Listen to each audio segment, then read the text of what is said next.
Decide what to do. ठीक है, strengths आपकी क्या हैं? ऑस्ट्रेलिया की बात कर लें। जी बिल्कुल। ओके, ऑस्ट्रेलिया की स्ट्रेंथ है कि पहले इनको तो फेंटा लगाए ना आप शुरू के राउंड के मैचेस में। जब आपने ये हरकत कर दी ऑस्ट्रेलिया के साथ, तो वो फिर आपके साथ टकरेंगे फाइनल में फिर, क्योंकि वो करते ही हैं कि जब वो मार खा लेते हैं ना राउंड के मैचेस में, फिर वो कहते हैं कि अब तुम लोग आ जाओ जरा, अब हम तुम्हें मुश्किल मैचेस जिता के दिखाएंगे। I think the most settle squad जो मुझे लगता है, अगर मुझे नहीं पता कि अभी 31 आउट किए मिचेल स्टार्क में, 4 ओवर तो कोई मसला ही नहीं था। बिल्कुल, अगर मैं होता तो मैं जरूर रिक्वेस्ट करता यार कि तू आ जा, 4 ओवर के लिए आ जा और आके जरा कर नहीं मारना बॉलिंग नहीं नहीं ये तो डराना, ये तो गलत। मैं वो डेल स्टेन की बॉलिंग देख रहा था आईपीएल में, डेल स्टेन दूसरी बॉलिंग करनी है, बॉडी लाइन बॉलिंग करनी है, क्योंकि जब आप होते हैं ना 140 अबव या 145 होते हैं तो आप फिर डरा के फिर वैरायटीज के साथ बॉलिंग करते हैं। Australia looks to be a most destructive team. Pakistan कैसे फिट इन करता है सारी सिचुएशन ओकेजन में, बिकॉज वो हेड ऑफ पाकिस्तान टीम से क्रिकेट खेलते हैं, ठीक है, सिचुएशंस को बड़ा अच्छा समझते हैं, बैटिंग कब करनी है, बॉलिंग उन्होंने कब करनी है, किस मौसम में करनी है, कैसा करना है। फेब में इंडिया ठंडा होगा, Feb it is supposed to be a cold weather, true, depending on the scenario.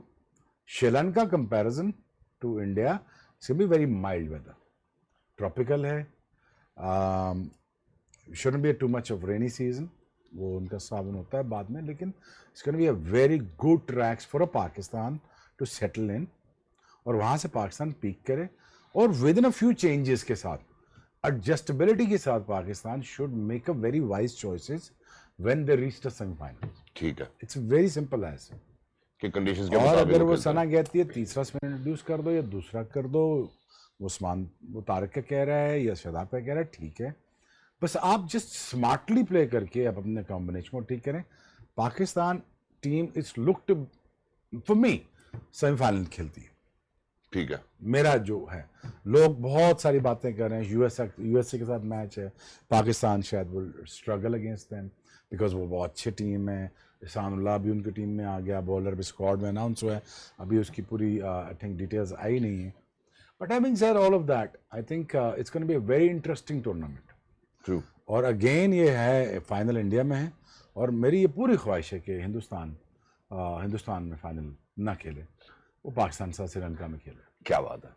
मेरे ख्याल ख्वाहिश तो हमारी भी यही है कि पाकिस्तान जो है, लेकिन आप सेमीफाइनल खिला रहे हैं ना, फाइनल आप पाकिस्तान को खिला नहीं रहे, तो इसलिए फिर हो सकता है कि इंडिया फाइनल जो है वो इंडिया में ही खेलेगा, but I think you never know. One never know ना, या ऑब्वियसली वी नेवर नो। वो जैसे आपने कल कहा था कि बेस्ट थिंग जो है वो लेटर एक के ही लिए जो है ग्रुप वो में है रख ना। लेता है, बट जी मतलब फाइनल ही है ना हमारा, सेमीफाइनल फाइनल ही है ना, अब समझ नहीं तो गए। अगर श्रीलंका पहुंच जाती है सेमीफाइनल में फिर भी वही है। हाँ फिर भी वही है। तो अगर पाकिस्तान और श्रीलंका दोनों पहुंच जाते हैं तो दोनों सेमीफाइनल उधर। हाँ दोनों सेमीफाइनल में आते हैं, और उनमें अगर दोनों पहुंच जाते हैं तो एक टीम अगर फाइनल के लिए क्वालिफाई करती है तो फाइनल भी उधर। तो इंडिया का वर्ल्ड कप तो फिर खराब हो गया ना। अभी बांग्लादेश की भी सिचुएशन चल रही है, अब ये सिचुएशन बड़ी ख़राब हो गई है। मसले अब आईसीसी भी सोचने पे मजबूर हो जाएगा कि सब कॉन्टिनेंट में आईसीसी इवेंट होना ही नहीं चाहिए, क्योंकि अगर एक टीम नहीं जा रही, 2 टीमें कह रही हैं हमने नहीं जाना, एक टीम कहती है हमने उधर नहीं जाना, तो आपका वर्ल्ड कप फिर एक कंट्री में हो ही नहीं सकता। बिल्कुल। तो अगर पाकिस्तान में वर्ल्ड कप होता है तो इंडिया नहीं आती, तो आपको दूसरा वो ढूंढना है। अब बांग्लादेश वाली सिचुएशन भी होगी, बांग्लादेश कह रहा है हमने नहीं जाना, तो फिर अगर बांग्लादेश का वर्ल्ड कप हो रहा है, वहाँ पे हो रहा है, तो वहाँ पे भी ये इशू है। तो बेसिकली सब कॉन्टिनेंट में तो बहुत बड़ा मसला हो गया। अफगानिस्तान भी कह रहा है हम पाकिस्तान तो नहीं अगले जो इवेंट्स होंगे वो आप सोचने पे मजबूर हो जाएंगे, क्योंकि अब तो बिल्कुल सर पे है ना वर्ल्ड कप, और अभी भी मतलब डिसीजन नहीं हुआ कि क्या किधर होना है। आया कि बांग्लादेश जा रहा है कि नहीं जा रहा, वो अभी तक नहीं हो रहा। तो ये बड़ा मुश्किल हो गया। ये इस रीजन के लिए ना बहुत ख़राब चीज़ है, क्योंकि फिर आप यही सोचोगे कि नहीं यार चलो उधर ही कराते रहो, ऑस्ट्रेलिया साउथ अफ्रीका उस तरफ ठीक है, वहाँ पे तो कोई इशू नहीं है, ऑर्गेनाइजेशन भी ठीक है, सारा कुछ, आखिरी मोमेंट पे कोई चेंज भी नहीं है, वहाँ सही है। यहाँ पे इवेंट्स कराना मुश्किल है। तो ये गोइंग फॉरवर्ड ये बड़ी खतरनाक सी चीज़ है। चलें, अभी आपने चूंकि ये बात कर दी है तो मैं चाहता हूँ जो हमारे देखने वाले हैं उनके सामने भी ये रख देते हैं। बेसिकली ये जो सारा डिबैकल है ये मुस्तफिजुर रहमान के एक्सपेल्शन से शुरू है, जिनको आईपीएल में एक्सपेल किया गया है, जो उनकी बीजेपी गवर्नमेंट है अनफॉर्चुनेटली इंडिया की, उन्होंने जो है वो उनको एक्सपेल कराया और उन्होंने फिर शाहरुख खान के बारे में कहा कि ये ट्रेटर हैं, गद्दार हैं, जिसकी वजह से कलकत्ता नाइट राइडर्स से उनको एक्सपेल कर दिया गया। जब उनको एक्सपेल किया जाता है तो बांग्लादेश की हुकूमत अपने एथलीट को, जो मुझे लगता है उनका बड़ा अच्छा स्टांस है, वो उनके लिए स्टांस लेते हैं और वो ये कहते हैं कि जी आईपीएल की जितनी ट्रांसमिशन है वो हम बैन कर रहे हैं बांग्लादेश में। और ये जो पूरी कहानी शुरू हुई है ये पाकिस्तान से शुरू हुई है, जहाँ पे पाकिस्तान हमारे जो चेयरमैन मोहसिन नकवी साहब उन्होंने सबसे पहले बात की कि भाई हम तो न्यूट्रल वेन्यू पे खेलेंगे, अगर इंडिया नहीं आना चाहता हम भी नहीं आना चाहते। तो ये जो सिचुएशन है just getting out of hands. अब बांग्लादेश कहता है हम भी इंडिया नहीं जाना चाहते हैं, अब आईसीसी के साथ खतो किताबत चल रही है। मैडम सना का बाजिद भाई का इसके बारे में क्या ये सोचते हैं, इसका क्या हल होना चाहिए? हम सिचुएशन हो रही है और 12 फरवरी को उनके बाद इलेक्शंस है, एक एंटी इंडिया सेंटिमेंट भी चल रहा है बांग्लादेश के अंदर, और उसकी वजह यह है कि जो उनकी फॉर्मर प्राइम मिनिस्टर है जिनकी अपराइजिंग हुई जिनके खिलाफ, वो भी जो है वो इंडिया में फ्लड कर गई हैं। फिर उन जो स्टूडेंट था हादी, उसका भी जो अनफॉर्चुनेट जो मर्डर हुआ उसका भी कहते हैं जो अकम्प्लिस है वो भी इंडिया में भाग गया, तो एक सेंटिमेंट भी चल रहा है। उसके बाद ही वो मुस्तफिजुर रहमान वाली सारी बात होती है कि जी आप इसको एक्सपेल करें। वो जब एक्सपेल करते हैं उसके बाद आप बांग्लादेश कहता है हम आईपीएल भी नहीं दिखाएंगे और हम नहीं जाएंगे इंडिया में आईसीसी इवेंट खेलने। जी बाजिद भाई, क्या इसका क्या दी सिचुएशन और इसी सब कॉन्टिनेंट के अंदर ना हम इस मुल्क जाएंगे ना हम उस मुल्क जाएंगे। आपको ब्रेक से पहले ही बताया कि बड़ा ही गलत प्रेसिडेंट सेट हो रहा है कि आप जाना ही नहीं चाह रहे कोई, मतलब इधर वर्ल्ड कप या इधर आईसीसी इवेंट क्यों हुए इस रीजन में, क्योंकि कोई भी एक दूसरे के मुल्क जाना नहीं चाह रहा। प्रॉब्लम तो ये है, ये बाकी जो आपके इसका हल क्या है वो तो मेरे इट्स अबव माय पे ग्रेड, मैं तो नहीं इसका हल आपको बता सकता।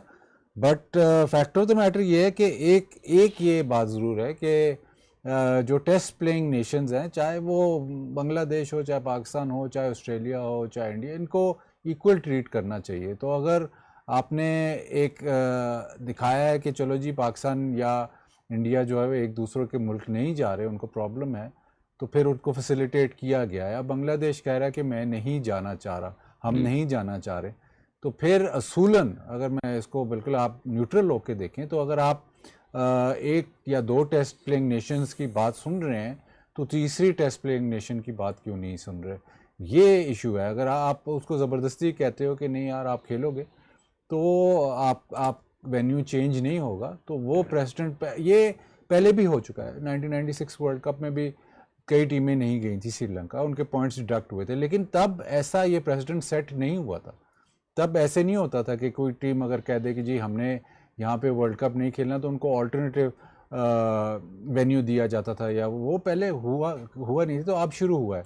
लेकिन जब आपने ये सेट कर दिया है प्रेसिडेंट, तो फिर आपको सारी टीमों के लिए करना, सिर्फ एक या दो टीमों के लिए नहीं कर सकते, वरना तो फिर आप वो मतलब आप किसी को समझ रहे हो कि नहीं यार ये ज़रा ताकतवर है, ये ठीक है, ये नहीं सही है, इसकी खैर है, तो ये नहीं हो सकता। आप ऐसी थोड़ी सी आपकी जो एलीट प्लेइंग नेशन या टेस्ट प्लेइंग नेशन थोड़ी सी तो है, इस मतलब आपके पास कौन सी को 50, 60, 70 टीमें, थोड़ी सी टीमें, अगर उनमें आप ऐसे डिफरेंस करोगे ट्रीटमेंट का तो फिर गड़बड़ हो जाएगी। तो ये मतलब अब अगर ये होगा तो अगली दफ़ा फिर क्या होगा। एग्जैक्टली और सर्टनली अगर हम खेल के मैदानों की बात करें तो वो इंक्लूसिव और इक्वालिटी की बात होती है, पैगाम भी जो है वो सॉफ्ट डिप्लोमेसी का होता है, बट अनफॉर्चुनेट है इस तरह की सिचुएशन को देखना कि मैदानों में हो रहा है। मैं मैडम सना आपसे ये पूछना चाहता हूँ कि क्या ऐसा हो सकता है विद दी गिवन कि कितनी टाइम विंडो बाकी बची है कि अगर बांग्लादेश बाजिद रहे तो उसके ऊपर कोई सैंक्शंस इंपोज कर सकता है आईसीसी के ऊपर, ठीक है फिर ऐसे होगा? देखिए इस तरह की बहुत सी चीज़ें पहले भी आती थी। जिस वक्त एशिया कप की बात हुई थी, जब हाइब्रिड मॉडल पे सबसे पहले एशिया कप का एक इम्प्लीमेंटेशन हुई, तो आप जब टूर्नामेंट के करीब होते हैं तो इस तरह की सैंक्शंस भी आईसीसी एक टाइम पर लगाता है। बट इशू अब जो आ रहा है वो सिक्योरिटी और सेफ्टी का आ रहा है, वहाँ पर ज़रा और आईसीसी भी के लिए भी ये मामला सेटल करना बहुत मुश्किल हो जाएगा। और प्रेसिडेंट की बात है, जैसे बाजिद में भी बात कर रहे हैं, ये बड़ी आप स्पोर्टिंग फील्ड में अगर हाथ नहीं मिलाएंगे, किसी से ट्रॉफी लेने से इनकार करेंगे, या किसी फैंस के साथ इंगेजमेंट से आपको प्रॉब्लम होगा। दो फैंस, अब एक टाइम ऐसा आया पाकिस्तान अफगानिस्तान के फैंस के लिए अलग एंट्री पॉइंट्स, एग्जिट पॉइंट्स किए गए। तो एशिया के अंदर पॉलिटिक्स को और स्पोर्ट्स को, खासतौर पे क्रिकेट को अलहदा करना बड़ा मुश्किल हो रहा है। और चीज़ें बहुत पोलैरिटी की तरफ जा रही हैं और इसका फ़ायदा ऑब्वियसली श्रीलंका को हो रहा है, उसका फ़ायदा आपको यूएई को होगा, सऊदीया में अब बहुत तेज़ी से क्रिकेट बढ़ रही है, तो वेन्यूज़ की कमी आईसीसी को नहीं होगी। आईसीसी अगले आईसीसी टूर्नामेंट्स जो हैं वो कतर ले जाएगा, सऊदीया ले जाएगा, यूएई अबू धाबी ले जाएगा, कहीं पे भी ले जाएगा, तो नुकसान आपके ओवरऑल एशिया को पड़ेगा। और छोटे जो ममालिक जिनके पास थोड़ा सा रेवेन्यू कम है उनके ऊपर, पर जो चीज़ आईसीसी को बहुत फ़ायदा होता है ऑब्वियसली वो गेट मनी है, वो लोगों का एक इंटरेस्ट है जो एशिया में आपको सबसे ज़्यादा दिखता है। तो डिफ़िकल्ट सिचुएशन ज़रूर है। अब देखना होगा कि आईसीसी इस पे कहाँ तक जो है इसके ऊपर कुछ स्टैंड ले सकता है। मुश्किल तो बहुत इस वक्त नज़र आ रहा है। जो ओवरऑल माहौल बन गया है वो स्पोर्ट्स की एसेंस के ख़िलाफ़ है। आप चाहेंगे कि सारे इक्वालिटी की तरफ लेके जाएं, आप चाहेंगे सबकी रिस्पेक्ट बराबर हो, और आप चाहेंगे कि स्पोर्टिंग फील्ड पे जब हम आएँ तो हम लोग सिर्फ और सिर्फ स्पोर्ट्स के थ्रू एक दूसरे को जवाब दें, एक दूसरे से जीत हार का मुकाबला करें, वर्बली अपने एक्शंस के थ्रू कोई भी हमारी जो बिटरनेस है वो ना आए स्पोर्टिंग फील्ड पे। और इसीलिए स्पोर्ट्स को हमेशा से इतना अबव एवरीथिंग रखा जाता है। ये म्यूज़िक या आर्ट्स जो चीज़ें यूनाइट करती हैं लोगों को, तो अनफॉर्चुनेट ओवरऑल जो है सिचुएशन इस वक्त। एग्जैक्टली और मेरा ख्याल है मैडम सर ने बड़े अच्छे से तरीके से इसको समअप किया। मुझे ये लगता है कि शायद बांग्लादेश को जाना ही पड़ेगा इवेंट में पार्टिसिपेट करने के लिए। एक छोटे से वक्फे की जानिब बढ़ना चाहता हूँ। जब वापस आएंगे ladies and gentleman will certainly speak about, हमने ऑस्ट्रेलिया की बात कर ली, जरा इंग्लैंड और न्यूजीलैंड की जानिब बात करना चाहते हैं।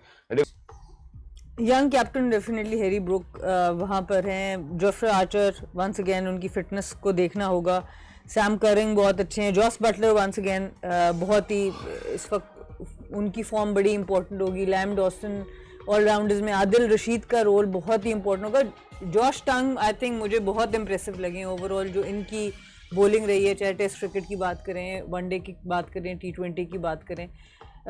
इनके पास भी मोर और लेस अगर आप देखें तो ऑस्ट्रेलिया से सिमिलर इस लिहाज से ज़रूर हैं कि इनके पास भी इस तरह के प्लेयर्स हैं जो बहुत तेज़ बारी कर सकते हैं। बेन डकेट मौजूद है जो कि एंकर का रोल भी प्ले कर सकते हैं, तो थोड़ी सी फ्लेक्सिबिलिटी इनके पास उस तरह से ज़्यादा है स्क्वाड में।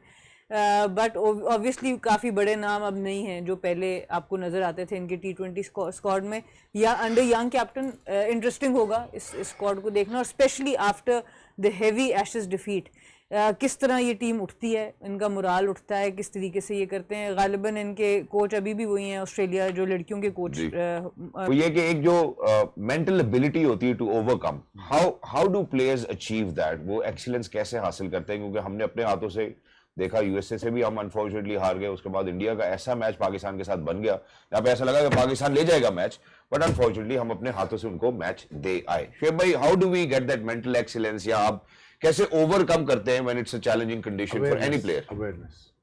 अवेयरनेस वो इस तरह आती है जब आप अपने ड्रेसिंग रूम में, ग्राउंड में आप जब सिंक इन होते हैं इकट्ठे, तो और आपको पता होता है कि मेरा रोल क्या है। अनफॉर्चुनेटली हमारे बच्चों की जगह ही पक्की नहीं होती, ना ओपनर पक्का होता है, ना फास्ट बॉलर पक्का होता है, ना कप्तानी का पता चलता है। तो वो अवेयरनेस कैसे आएगी जब आपको पता ना आप मेज़बान ने कल भी प्रोग्राम करेंगे, अगर आपको कल ना दिया जाए तो आपकी अवेयरनेस कहाँ जाएगी ये प्रिपरेशन की? बिल्कुल, समझिए आप बात। True. It's very simple.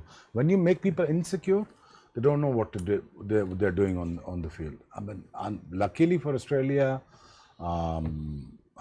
England, India, उनके पास सीमेंट है जगह और टैलेंट ओवरफ्लो कर रहा है, तो उनके लिए मसला नहीं होता। गेम अवेयरनेस होती है बस, that's about it. Game awareness is also gift of the God. Exactly. और जब आप you are one of those member of the team who is going to play, you will certainly focus on your game rather than finding अगर आपका एक वो player जो आप proven match winner है और बड़े मैच का प्लेयर है, वो अगर चाहता है कि मैं उन नंबर्स पे खेलूं, आप और उसको 4-5 पे खिलाओगे तो ये खुद ही प्लेयर के साथ भी जाती है। नहीं, प्लेयर के साथ नहीं, आप खुद ही मतलब अपनी बेस्ट पॉसिबल 11 या बेस्ट पॉसिबल जो प्लेयर्स हैं जो बेस्ट पॉसिबल नंबर्स पे खेल सकते हैं, उसको आप खराब करते हैं। शुएब भाई, कितना डैमेज होता है, कितने परसेंट डैमेज होता है जब एक खिलाड़ी जिसने पूरी जिंदगी एक सर्टेन स्पेसिफिक नंबर के ऊपर खेला है और उसके बाद हम उसको जो है वह कि यार अब तूने चौथे या पांचवें नंबर के ऊपर खेलना है। प्लेयर के लिए कितना मुश्किल है एडजस्ट करना, और वो भी on such a bigger platform. नहीं, कोई मुश्किल काम नहीं, वो टीम मैन है और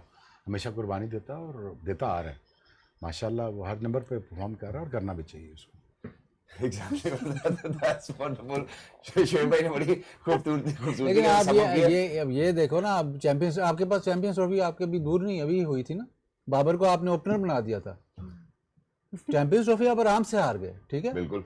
लेकिन बाबर को क्रिटिसाइज करना नाजायज था क्योंकि वो उसका नंबर 3 पे उसका दुनिया में सबसे अच्छा रिकॉर्ड चल रहा था, उसको आपने उठा के ओपनर बना दिया। सऊद शकील को भी तो इस तरह अगर आप फखर जमान को आप चौथे पांचवें पे खिलाओ, अल्लाह करे अगर खेले परफॉर्म कर जाए, अगर वो नहीं परफॉर्म करता तो फखर पे ब्लेम नहीं आएगा। ट्रू, हाँ, फिर तो जो तो खिलाड़ी जो आप प्लेयर्स पे रिस्पॉन्सिबिलिटी खत्म हो गई ना, चलो अब मैंने रन्स इसने चौथे पांचवें पे रन्स नहीं किए तो वो तो कहेगा कि वो उसने आते ही कहना कि भाई मैं तो ओपनर बाजी भाई हूं। मैं कंफ्यूज इसलिए नहीं हूँ, मैं कंफ्यूज शायद इस वजह से हो रहा हूँ कि हमने बीच में ही अभी मेरा ख्याल है थोड़े से पहले की बात है जहाँ पे फखर को शायद हमने ड्रॉप किया और उसके बाद हमने कहा जी वो ओडीआई पे शायद फोकस करना चाहता है, फिर उसके बाद हम उसको वापस लेकर आते हैं, फिर हम चौथे पांचवें नंबर पे। तो नहीं, ऐसा वो तो काफी कन्फ्यूज एकदम हसन नवाज को या किसको कहा था कि ये घर जाएगा, हाँ जी, रिलैक्स करेगा और थोड़ी देर आएगा तो- लीग में भेज दिया और नहीं वो अनफिट हुआ तो वापस स्क्वाड में दोबारा अगले दिन ही स्क्वाड में आ गया। ये इसलिए ये कंफ्यूजन जो है मेरे से ना लीग पूछो। वो लीग से ही बुला के वापस लाए थे स्क्वाड में। तो खैर वेल आई थिंक इस मौके पे हम जरा एक छोटे